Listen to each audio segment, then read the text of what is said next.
menggunakan rekening yang sama, objeknya saham syariah, atau hasil keuntungan penjualan saham syariah, atau dividen syariah. Jadi seperti itu teman-teman, kalau bicara pasar modal syariah, kita bicara 4 faktor. Prinsip syariah, efek syariah, transaksi sesuai prinsip syariah, dan filantropi Islam. Nah, kalau susah menangkap penjelasan saya, bisa baca buku saya. 2 buku ini. Demikian penjelasan dari saya, Mas Fajar. Monggo lanjutkan. Kalau ada tanya jawab, silakan. Oke, baik Pak Irwan. Terima kasih Pak penjelasannya tadi yang sudah lengkap banget terkait tentang pasar modal syariah ya. Suara saya dengar Pak? Dengar Mas Fajar. Lanjut. Oke, baik Bapak Ibu, tadi dari penjelasan dari Pak Irwan kita sudah sedikit banyak tahu ya bahwa pasar modal di Indonesia itu sudah ada yang syariah. Artinya kalau Bapak Ibu mau berinvestasi di pasar modal syariah harus paham dulu tentang pasar modalnya, tentang konsep dari pasar modal ya. Dan juga di pasar modal syariah semua mekanisme produk, cara transaksi semuanya harus sesuai dengan syariah. Oke, baik. Untuk Bapak Ibu, selanjutnya saya buka pertanyaan. Kalau ada yang mau didiskusikan dengan Pak Irwan terkait tentang pasar modal syariah. Silakan pertanyaan bisa dibuka di kolom komentar atau ditanyakan langsung ya, di unmute. Nanti Bapak Ibu bisa langsung bertanya langsung kepada Pak Irwan. Oke, Pak Irwan tadi disampaikan ada, sambil nunggu ada pertanyaan nih Pak, tadi kan yang disampaikan ada banyak ya Pak ya terkait tentang mulai dari konsep dari pasar modal, konsep pasar modal yang syariah sampai dengan produk-produk pasar modal yang sesuai syariah. Terus Pak Irwan tadi kalau di penjelasannya Pak Irwan untuk bisa mengetahui bagaimana cara seleksi saham syariah, tadi ada 2 jenis saham syariah, ada yang lolos seleksi dan perusahaan yang sudah syariah. Kalau misalkan ini Pak Irwan, kalau misalkan mereka perusahaan ini mau menerbitkan sebuah saham syariah, ini aturannya apa biar dia untuk mendeklar sahamnya ini sesuai syariah? Itu seperti apa Pak Irwan? Oke, Mas Fajar, sambil ada pertanyaan dari Unan, Mas Uda Nazib Padang, ini nyambung dengan pertanyaan Mas Fajar barusan. Jadi gini, kalau Uda Nazib ini nanya karena dia investor kayaknya. Yang namanya seleksi itu pasti bisa keluar masuk. Nah, kalau dari sisi investor kan pertanyaannya, waduh, kalau saham yang saya beli ternyata keluar terus mau gimana? Saya boleh nggak dijual? Nah, kalau dari sisi akademisi bertanya, kenapa bisa keluar? Oke. Nah, kenapa bisa keluar masuk sebuah saham? Karena ada kriteria seleksi. Nah, pertanyaan selanjutnya biasanya begini kalau akademisi. Kriteria seleksi itu apakah sama di semua negara? Atau beda-beda? Pada prinsipnya sama. Jadi kalau teman-teman mau membandingkan kriteria seleksi semua negara, itu akan come up ke 2 hal, akan muncul 2 hal saja. Pertama bisnis, yang kedua rasio keuangan. Cuma 2 hal itu. Tapi membedakan adalah ketika bicara rasio keuangan. Kalau kita bicara bisnis, di semua negara sama, karena definisi prinsip syariah itu sama, Bapak-Ibu sekalian. Jadi bisnis haram di negara manapun itu sama. Bank konvensional di negara manapun disebut sebagai berbasis riba, sehingga haram. Sehingga kalau teman-teman cari saham bank konvensional di indeks manapun di dunia yang syariah, maka nggak ada. Jadi definisi sebuah barang itu haram sama semua. Sehingga isu dari sisi bisnisnya sesuai syariah, bisnisnya harus halal, itu hampir nggak ada perbedaan di negara lain. Nah, begitu masuk kriteria kedua adalah kriteria rasio keuangan. Baru ada isu. Disinilah hilafiyah muncul. Disinilah ijtihad para ulama di sebuah negara muncul. Sangat tergantung banyak.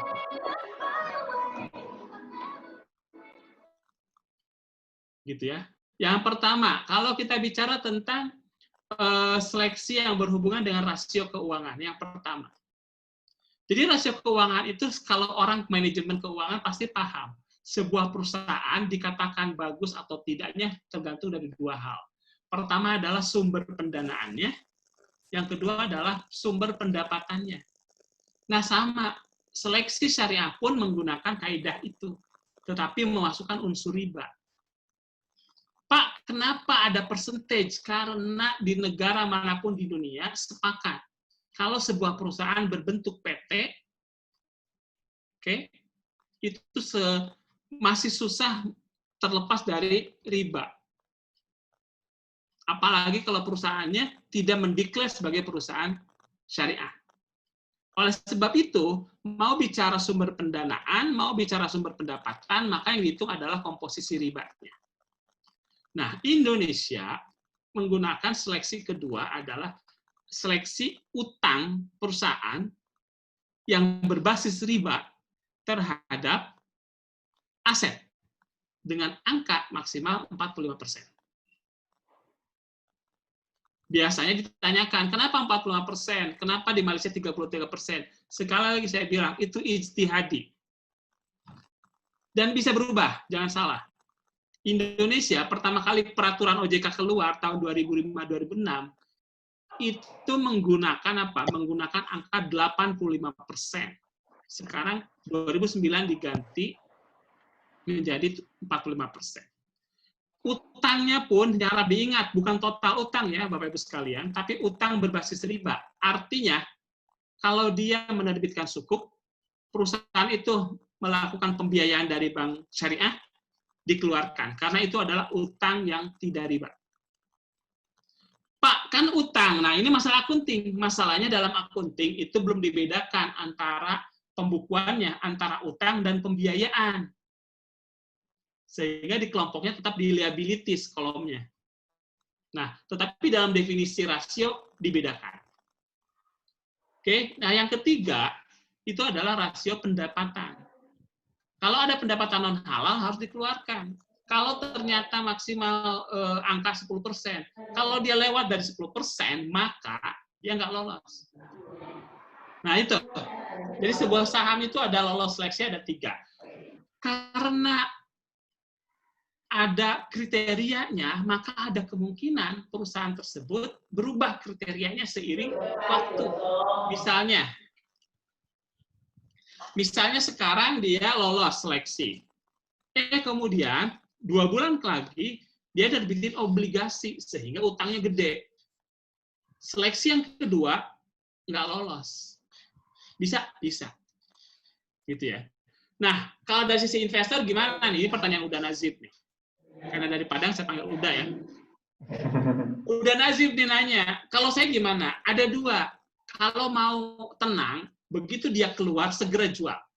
Ada waktu 10 hari. Segera jual. Kemudian jangan jual terus tinggalin. Jual tapi ganti. Beli saham syariah yang lain. Kan gitu kalau dagangnya nggak udah. Kalau sudah bangkrut di satu ini, jangan langsung nangis. Ganti usaha lain gitu, biar duitnya balik modalnya. Sama saham juga begitu. Jadi kalau keluar sudah diatur di sistem 10 hari. Sehingga udah bisa jual selama 10 hari itu by system. Tapi udah lupa, misalnya Bapak Ibu sekalian lupa karena sibuk ujian, lupa. Begitu baca ternyata udah lewat 10 hari. Sehingga sahamnya tidak muncul di sistem syariah. Wah, jangan panik. Sahamnya nggak hilang. Cuma sama perusahaan sekuritasnya, sahamnya disimpannya terpisah. Kan harus dipisahin. Syariah sama tidak syariah. Pak, gimana kalau saya mau jual? Bisa. Caranya gimana? Hubungi sekuritas masing-masing. Karena tiap sekuritas beda caranya.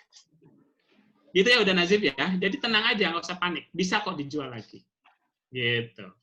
Oke, baik. Terima kasih Pak Irwan penjelasannya. Mungkin itu penjelasannya untuk Pak Nazib ya. Ini ada ini Pak, apa namanya Pak Irwan? Ada pertanyaan lagi ini mungkin ada hubungannya tadi yang terakhir tadi dari Pak Raden ya, terkait tentang bagaimana cara saham-saham syariah tadi. Ini Pak Raden bertanya bagaimana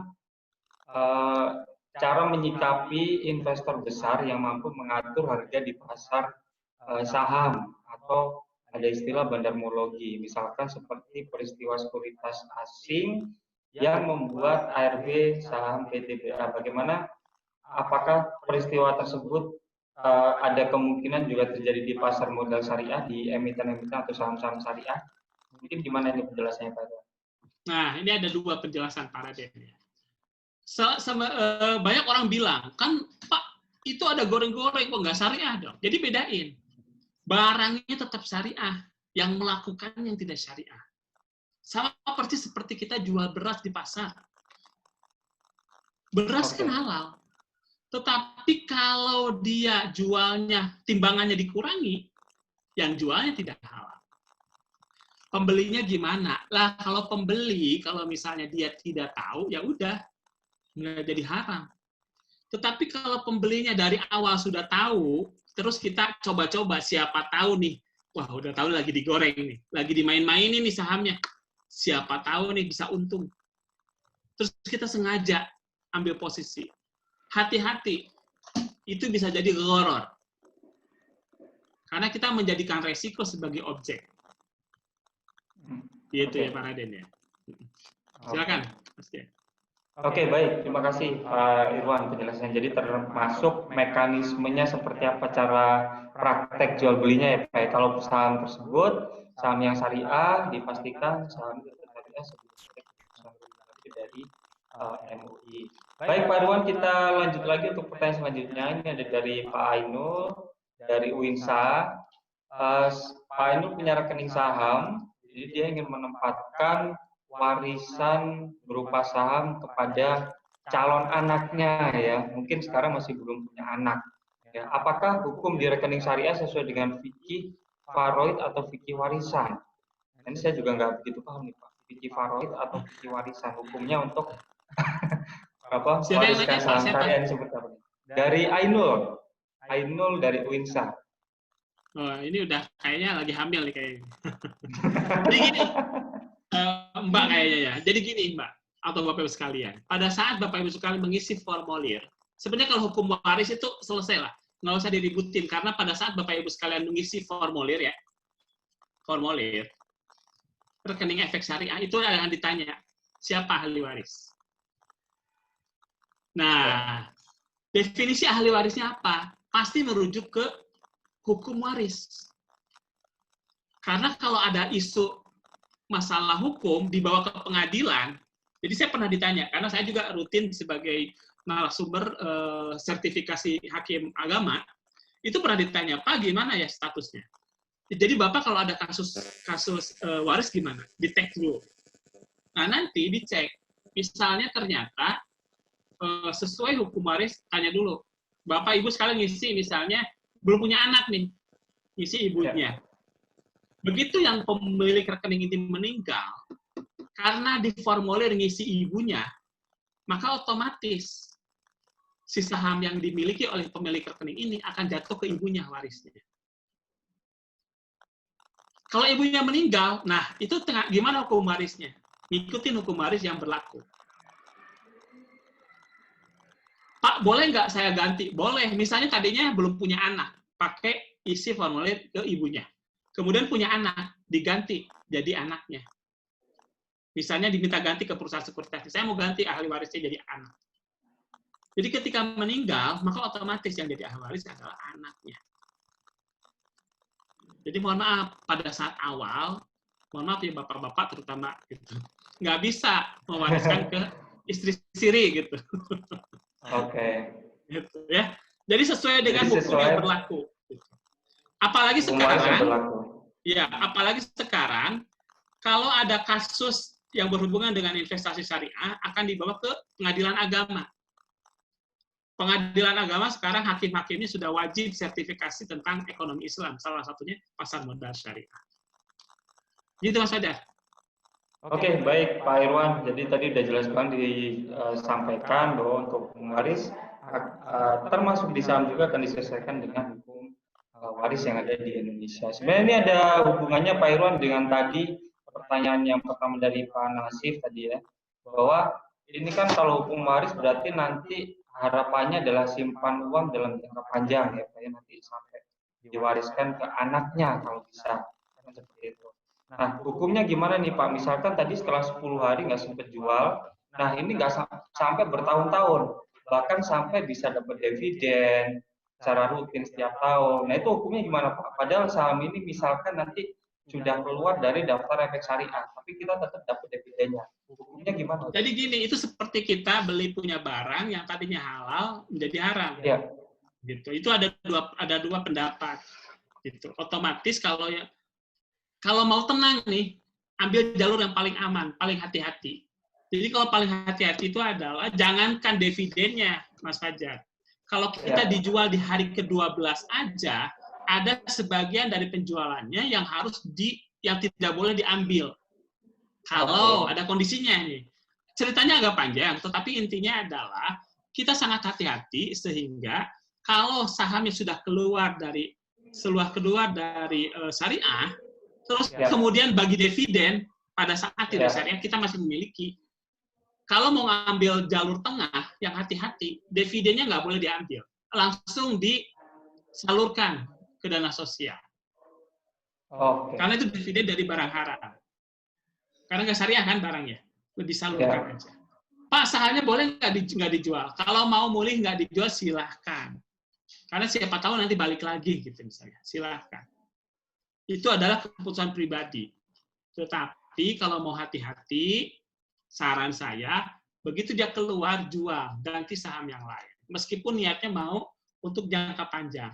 Nah, kalau mau niatnya jangka panjang, maka carilah saham-saham yang selama ini hampir nggak pernah keluar dari syariah. Ada saham-saham yang begitu.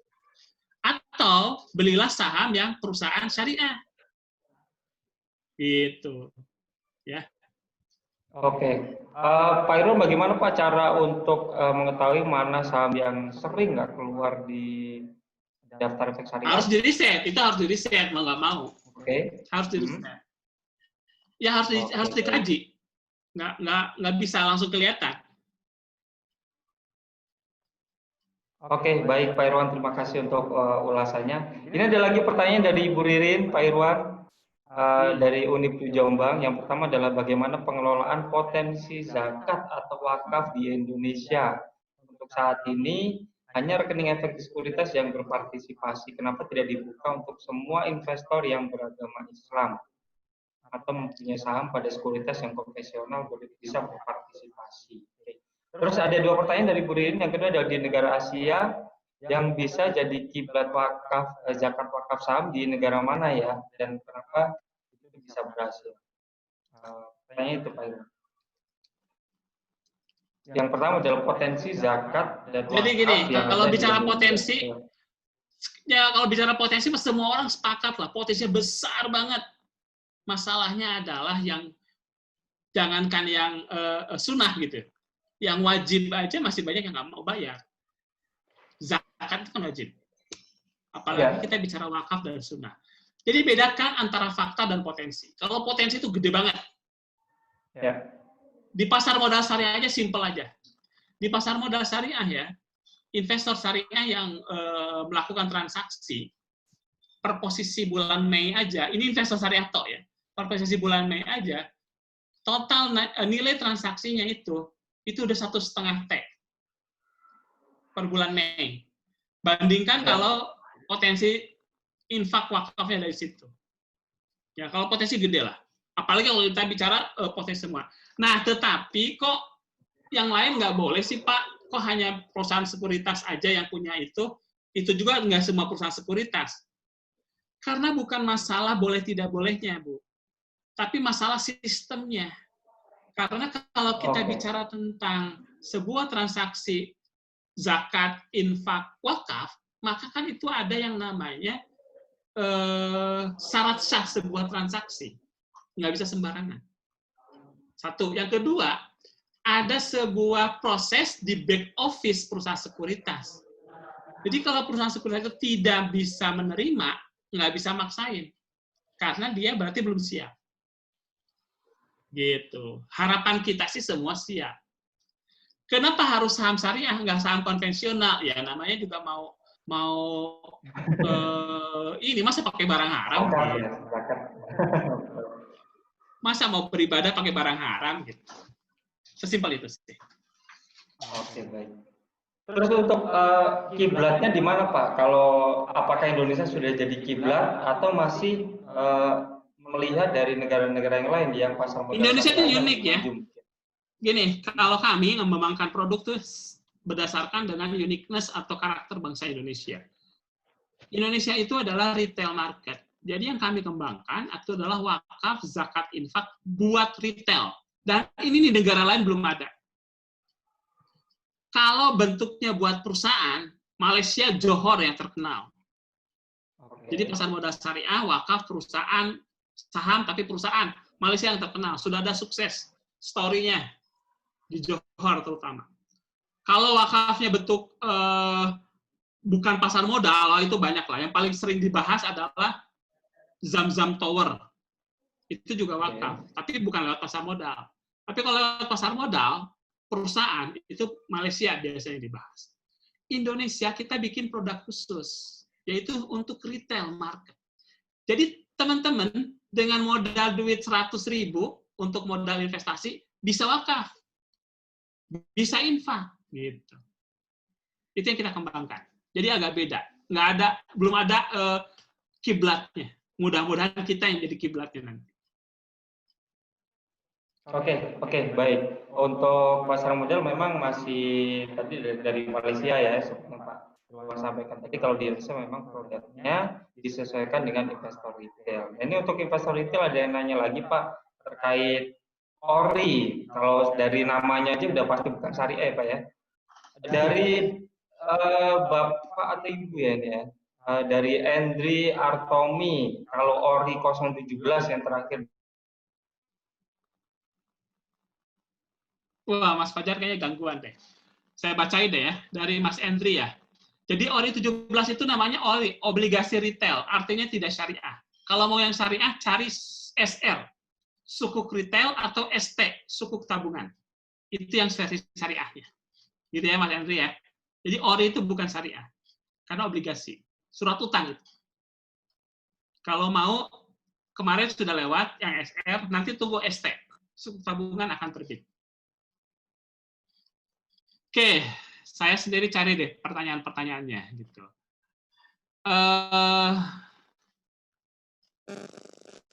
Banyak banget yang nanya. Saya mulai dari mana dulu nih? Coba kita scan dari atas ya. Zakat wakaf udah tadi Mbak Ririn udah ya. Udah Pak Raden udah. Mbak Ainun. Pak, trading boleh nggak? Boleh. Fatwa nomor 80 itu jelas bilang. Trading saham syariah itu boleh. Beli pagi, jual sore boleh. Beli jam 10, jual jam 12 boleh. Beli jam 9, jual jam 11 boleh. Sepanjang ada dua syarat yang harus terpenuhi. Pertama, sahamnya harus syariah. Yang kedua, si investornya harus paham yang dia beli dan paham yang dia jual. Kenapa? Karena biar goror. Biar gorornya terhindar. Oke? Jadi jangan ragu, tenang aja. Menurut fatwa nomor 80 boleh. Dasarnya adalah dasar qobed, kepemilikan. Saham itu qobednya adalah qobed hukmi. Jadi kepemilikan secara hukum. Artinya ketika Mbak Ainun beli jam 9, dapat barangnya, maka sahamnya sudah jadi milik Mbak Ainun. Secara hukum sudah jadi milik Mbak Ainun. Buktinya apa? Buktinya kalau Mbak Ainun beli, uangnya otomatis berkurang sebanyak yang dibeli. Misalnya gini, Mbak Ainun beli saham Telkom 1 lot, seharga masing-masing harganya 4.000 kali 100, 400.000. Ketika beli, maka Mbak Ainun dapat 1 lot, uang Mbak Ainun 400.000 hilang, udah pindah ke sisi penjual, gitu. Jadi secara hukum, qobed hukmi sudah pindah. Jadi boleh. Oke, terus siapa lagi nih? Mbak Ririn udah. Agak ada gangguan ini, Pak. Suara saya dengar, Pak. Sekarang dengar, tadi enggak. Iya, keputus, Pak, tadi, Pak. Iya, iya. Oke, saya lanjutin aja nggak apa-apa, Mbak. Nggak apa-apa, Mas Fajar. Oke, Pak Irwan. Ini ada pertanyaan lagi nih, Pak. Mungkin karena waktunya juga sudah mau habis ya, Pak ya. Ini ada satu pertanyaan tadi Silakan. dari Mbak Hilda Pradipta Syarif. Ya, Mbak Hilda ini nanya transaksi saham yang seperti apa sih yang dilarang di syariah? Itu seperti apa kira-kira, Pak Irwan? Ada 14 transaksi yang dilarang oleh yang tidak sesuai syariah dalam fatwa nomor 80. Silakan baca. Ya. Nah, tetapi yang harus teman-teman pahami, dari 14 itu sebenarnya intinya adalah satu. Semua transaksi yang menciptakan transaksi perdagangan semu itu tidak sesuai syariah, dilarang oleh syariah. Gitu. Biar terhindar, paling gampang adalah buka rekeningnya, transaksinya menggunakan syariah online trading system di perusahaan efek syariah. Lancar. Insya Allah. Karena itu adalah sesuai fatwa nomor 80. Demikian, Mas Fajar.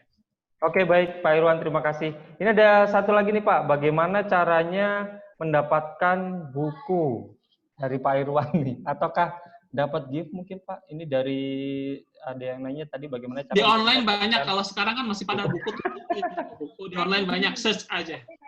Iya, sepertinya pada tertarik nih Pak untuk bisa mendapatkan. Di online ada, di online. Di Shopee, di gramedia.com ada, insya Allah. Silakan. Oke, bagi Bapak Ibu yang mau dapatkan bukunya tentang pasar modal syariah dari Bapak Irwan Abdallah, judulnya ada dua. Yang pertama adalah Kaya Harta, Kaya Amal. Yang kedua adalah Pasar Modal Syariah. Ya, jadi itu mungkin Bapak Ibu yang dapat kami sampaikan untuk diskusi di sore hari ini karena waktunya juga terbatas. Habis ini akan dilanjutkan untuk sesi yang kedua. Pak Irwan, untuk yang terakhir apakah ada yang mau disampaikan, Pak?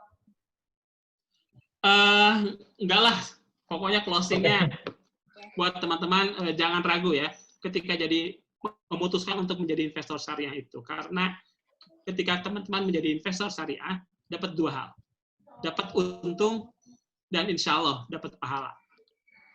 Terima kasih. Assalamualaikum warahmatullahi wabarakatuh. Waalaikumsalam warahmatullahi wabarakatuh. Terima kasih banyak Pak Irwan untuk diskusinya sore hari ini. Tadi banyak juga hal-hal yang disampaikan oleh Pak Irwan dan juga banyak pertanyaan dari teman-teman peserta, Bapak Ibu peserta yang tadi juga sudah. Iya, halo Bu Fatma. Ya, Pak Irwan, kami bagi giveaway buku ini ya. Wih, luar biasa. Terima kasih Bu Fatma. Ya, kami bagi buku ini buat semua peserta, bisa lihat di Instagram Galeri Investasi Syariah Winsa ya, cara mendapatkannya. Tapi saya ada satu ini Pak Irwan, ada partisipan of the day. Bisa nggak panitia share fotonya? Itu udah otomatis, nggak usah ikut persyaratan giveaway dapat buku. Aduh, asik banget itu. Selamat, ini beruntung banget ya Bu. Of the day. Atas nama Fatur Rozi, tadi sambil ngelas Pak Irwan ikut ngaji pasar modal. Luar biasa. Mantap, luar biasa banget. Gratis sudah. Nah itu tuh fotonya tuh. Ah, keren, keren. Buat Mas Fatur Rozi, ya, sambil kerja bisa ngikutin ngaji pasar modal syariah. Hari ini ada satu buku Pak Irwan buat Mas Fatur Rozi. Ya, dicat aja alamatnya kita kirim ya. Keren. Alhamdulillah, selamat. Selamat Pak Fatur Rozi dan mendapatkan giveaway dari GIS B Uinsa, Galeri Investasi Syariah, Bursa Efek Indonesia, Universitas Fakultas Ekonomi dan Bisnis Islam, Universitas Islam Sunan Surabaya ya. Buat Bapak Ibu yang mau juga dapat bukunya nanti bisa langsung datang ke Instagram ya Bu ya, Instagramnya GIS Uinsa ya. @gis_uinsa. Nanti ada persyaratan untuk bisa mendapatkan bukunya. Baik Pak Irwan, terima kasih banyak untuk waktunya. Sudah mau join bergabung dengan kami untuk sharing terkait pasar modal syariah. Silakan lanjut. Semoga pasar modal syariah selalu semakin berkembang, investornya semakin banyak, transaksinya juga semakin banyak, dan pasar modal semakin banyak dinikmati oleh masyarakat yang ada di Indonesia. Terima kasih, Pak Irwan. Assalamualaikum warahmatullahi wabarakatuh. Bapak Ibu, akan kita lanjut. Baik, Bapak Ibu akan kita lanjut untuk sesi yang kedua. Untuk di acara ngaji pasar modal syariah ini, yang pertama tadi sudah dari Pak Irwan, yang kedua adalah dari Ibu Dr. Hajah Fatmah, STMMRSA. Beliau adalah Kepala Galeri Investasi Syariah Bursa Efek Indonesia, Fakultas Ekonomi dan Bisnis Islam, Universitas Islam Negeri Sunan Ampel, Surabaya. Beliau merupakan Kepala GIS B yang mempunyai prestasi, di mana GIS B UINSA banyak mendapatkan prestasi terkait tentang kegiatan pasar modal syariah yang ada di FEB UINSA. Oke, baik, kita sapa dulu Bu Fatmah. Selamat siang, selamat sore Bu. Sore, tadi Bu Mas Fatmah. Iya, tadi udah kasih giveaway ya Bu ya. Ya. Aduh, baik banget di UINSA kasih giveaway juga ke peserta. Ini peserta bisa dapat semua nggak Bu? Tergantung nanti kalau pada mau transaksi jadi investor beneran kita kasih giveaway semua. Oke, syaratnya jadi investor, dapat ilmu, dapat pemasukan, dan juga dapat buku juga. Baik, Bu Fatmah, silakan Bu untuk menyampaikan materi selanjutnya. Terima kasih. Baik, terima kasih Mas Fajar. Bismillahirrahmanirrahim. Assalamualaikum warahmatullahi wabarakatuh. Waalaikumsalam warahmatullahi wabarakatuh. Syukur alhamdulillah kepada para peserta sudah berkenan ikut ngaji pasar modal syariah hari ini ya bersama Pak Irwan Abdullah tadi ya. Jadi kalau Bunda kan sering banget sudah nanti insya Allah Bunda juga mengingatkan tanggal 24, 25, 26 dan 29 itu ada sekolah pasar modal syariah ya. Jadi silakan join lagi dan di sana kita nanti akan belajar tidak sekedar sharing knowledge saja, tetapi kalian betul-betul langsung praktek ya, praktek jual beli saham dengan sistem dari sekuritas, karena yang ada di kami yang bekerja sama dengan kami itu PT Indo Premier Sekuritas ya, nanti kita akan praktek bersama PT Indo Premier. Ya, jangan khawatir para peserta, kami selalu usahakan on time mulai jam 3 dan acara ini harus selesai jam 5. Insya Allah nanti Bunda juga akan selesai jam 5. Jadi kalau masih ada pertanyaan, kalian kan ada grup bersama Bunda, silahkan tanya jawab di sana ya. Baik, langsung next saja panitia. Jadi Bunda akan banyak skip, tadi sudah banyak disampaikan ya, sudah banyak disampaikan sama Pak Irwan mengenai aspek kesyariahannya. Bisa skip lagi panitia? Oke, skip lagi aja ya.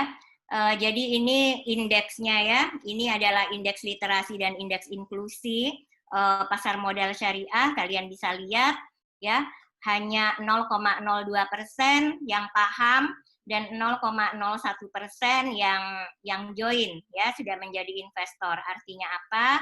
Kalian semua yang mengikuti, rajin mengikuti ini ya, meskipun kata Pak Irwan tadi indikatornya kalau sering ikut seminar gini berarti jomblo ya, tapi ya nggak apa-apa lah. Paling tidak semakin sering Anda mengikuti edukasi seperti ini mengenai pasar modal syariah, maka kalian akan menjadi orang-orang terpilih yang ikut berjuang meningkatkan indeks literasi pasar modal syariah yang baru 0,02% saja. Ya, jadi buat anak-anakku yang kepingin masih berjuang bekerja, saya rasa ini adalah sektor yang masih sangat menjanjikan, ya, mengingat sektor yang lain, perbankan misalnya sudah banyak mulai digantikan sistem ya, orang-orangnya sudah pada dikeluarkan. Ayo rajin-rajinlah kamu upgrade literasimu mengenai pasar modal syariah, dan tentu saja percuma ilmunya kalau tidak diimplementasikan. Jadi Anda juga harus mulai sekarang join menjadi investor di pasar modal syariah. Seperti Bunda sudah sejak tahun 98, sudah 22 tahun ya menjadi investor pasar modal syariah. Nah, mudah-mudahan angka inklusinya yang 0,01% juga kita bisa bantu untuk tingkatkan. Oke, skip singkat saja. Bunda 10 menit, nanti kalian silahkan kalau mau tanya jawab. Yang mau tanya-tanya yang tadi belum terjawab di Pak Irwan, silahkan kamu mulai chat sekarang. Next. Oke, next panitia. Terus ini udah banyak disampaikan Pak Irwan, terus. Lanjut. Oke. Ini, Bunda mau lebih praktis sedikit. Saya bukan mau menjelaskan tentang bagaimana men-screening sahamnya. Tadi Pak Irwan sudah banyak menyampaikan tentang bahwa jangan khawatir ya saham syariah. Jadi begini, buat kalian yang awamers ya, yang belum tahu sama sekali tentang pasar modal syariah, tapi sudah kepingin investasi di pasar modal syariah, kemudian bingung saham syariah mana yang harus saya pilih. Ya, misalnya saya nggak tahu Bunda, saham syariah yang ada di listing Bursa Efek Indonesia itu saham yang syariah itu yang mana? Ya, atau kemudian pertanyaan berikutnya, saham syariah kan ada banyak Bunda, yang mana yang menurut Bunda bisa Bunda rekomendasikan sehingga kami sebagai investor pemula yang belum punya keahlian menganalisis fundamental apalagi teknikal itu coba-coba dan tidak kapok untuk join di pasar modal syariah. Ya, Bunda mulai dari sini. Jadi ada yang namanya indeks syariah stock ya. Jadi ada yang namanya Indonesia Syariah Stock Index ya, ISI.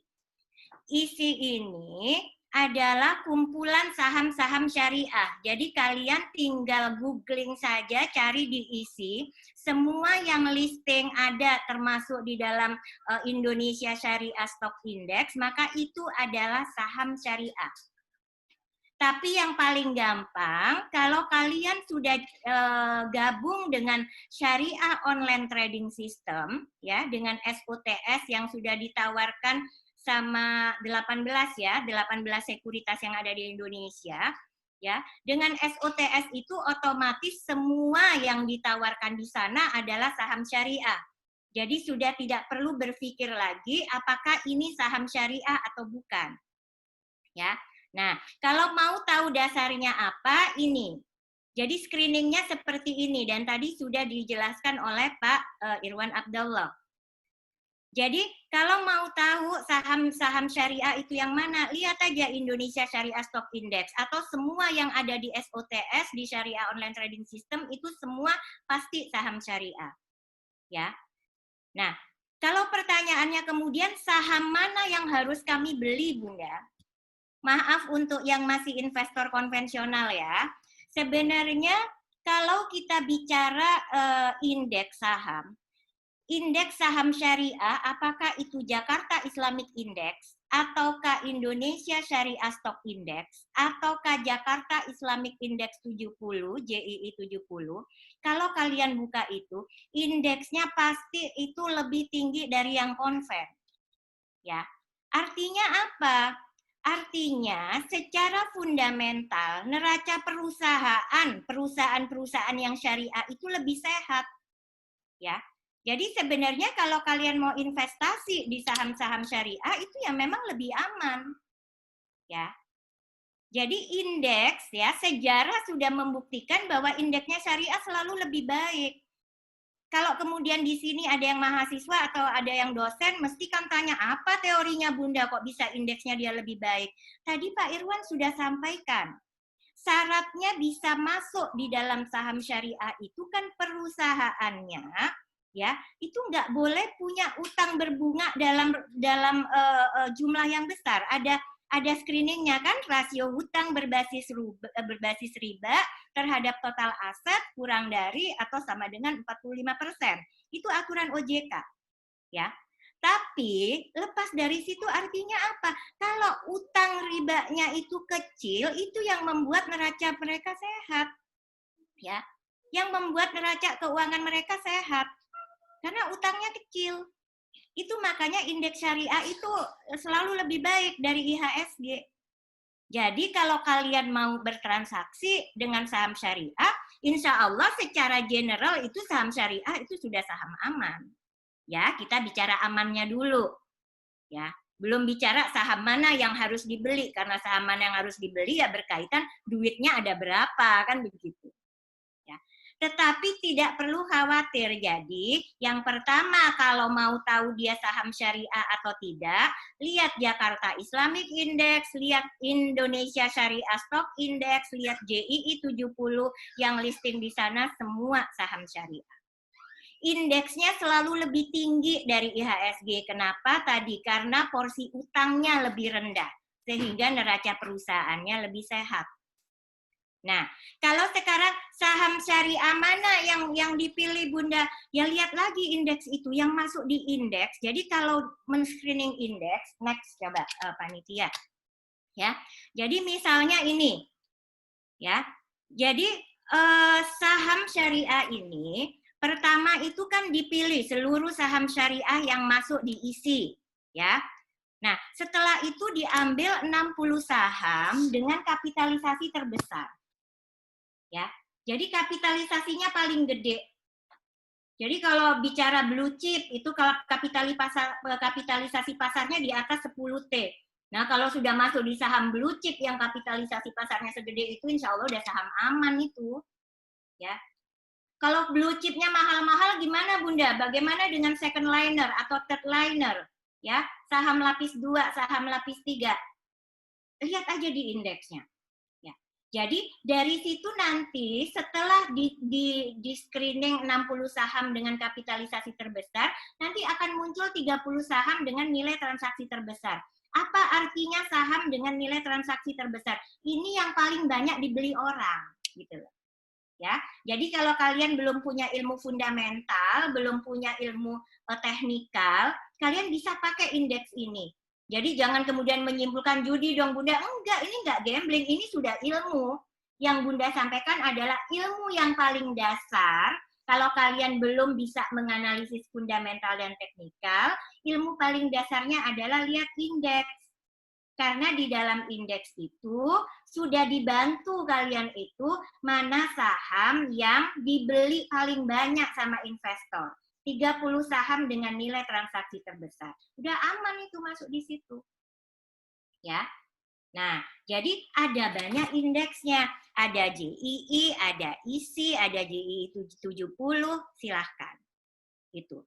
Jadi jangan lagi sekarang menyimpulkan bahwa saham itu haram karena judi, karena spekulasi, enggak ada. Ya, yang spekulasi ada seperti disampaikan oleh Pak Irwan tadi. Tetapi kan sekarang kalian harus pahami ilmunya. Kenapa sih dia syar'i? Satu, tadi haram lizatihi-nya itu sudah beres. Enggak ada objek yang terlarang yang ditransaksikan di dalam saham syariah. Itu makanya saham-sahamnya bank konvensional meskipun bagus, itu nggak masuk di dalam listingnya saham syariah. Maaf ya buat teman-teman yang masih pegang saham-saham bank konvensional, nggak syar'i. Kenapa? Haram lizatihi. Basis riba, itu udah langsung udah kebuang ke del. Ya, nggak bisa masuk saham syariah atau saham rokok. Mohon maaf untuk hisaber-hisaber ya. Rokok itu haram. Jadi meskipun saham rokok itu bagus, cuannya oke, nggak masuk di saham syariah. Itu adalah untuk haram lizatihi-nya. Ya. Next coba panitia. Cepat-cepat aja nih. Nah, oke. Nanti sebelum ini. Setelah ini. Ya, next. Nah, jadi ini contoh. Selain haram lizatihi, apalagi? Kan ada haram li ghairihi. Ya. Ini loh sebenarnya yang orang-orang bilang ada judi di syariah. Tapi kalau kalian sudah join dengan syariah online trading system, yang namanya bay al-ma'dum, yang namanya riba, yang namanya goben fahis, itu sudah diselesaikan sama sistem. Nggak perlu khawatir. Ya. Bay al-ma'dum, ini haram li ghairihi. Kenapa? Ada jual beli yang objeknya belum dimiliki pada saat akad. Ini namanya short selling kalau bahasa ekonominya. Ya. Tapi jangankan di syariah, di konvensional pun udah dilarang ya Mas Dian ya. Sudah keluar aturan dari Bursa Efek Indonesia kemarin bahwa short selling nggak boleh dulu nih. Ya. Tapi kalau di syariah, kamu mau coba-coba short selling. Jadi short selling itu kamu belum punya duit, kemudian kamu pinjem, ya, kamu pinjem saham dari sekuritas. Nah, kamu udah ada hitung-hitungan spekulasi nih. Ini saham lagi bagus, lagi naik. Sekarang kamu pinjam dari sekuritas, bukan milikmu. Nanti pada saat harganya turun, kamu baru beli dia di sekuritas. Selisih itulah yang kemudian kamu ambil keuntungan. Itu namanya short selling. Tapi insya Allah lah, Bunda, boro-boro kalian jual beli aja belum lancar kan ya? Kok boro-boro mau short selling. Tapi nanti kalau udah ahli, udah lancar, inget-inget, nggak boleh short selling. Nggak boleh menjual saham yang kamu pinjem ya dari sekuritas, belum kamu miliki, nggak boleh. Riba margin trading. Buat kalian yang konven, itu pasti ada fasilitas margin trading. Artinya apa? Lagi kepingin beli ICBP, harganya per lembar 9.100 karena ICBP lagi bagus banget nih tracknya ya, jadi positif tren, dia lagi naik terus. Indofood 9.100 kalau beli satu lot berarti kan 910.000. Duitmu cuma 700.000 misalnya di akunmu, masih kurang 200.000. Maka kalau di konvensional sekuritas itu boleh ngasih pinjaman. Ya, tentu saja dengan kompensasi. Itu namanya margin trading. Di syariah nggak boleh. Begitu kamu mau coba utang melalui syariah online trading system, sistem langsung merah dia katakan di situ. Transaksi ini tidak boleh diteruskan karena mengandung riba. Ya. Nah, jadi sudah ada warningnya. Jadi sudah aman aja kalian. Tidak perlu khawatir ada haram lizatihi, ada haram ligoirihi dengan fasilitas syariah online trading system tadi. Ya, nah terakhir, udah mau jam 5 ya.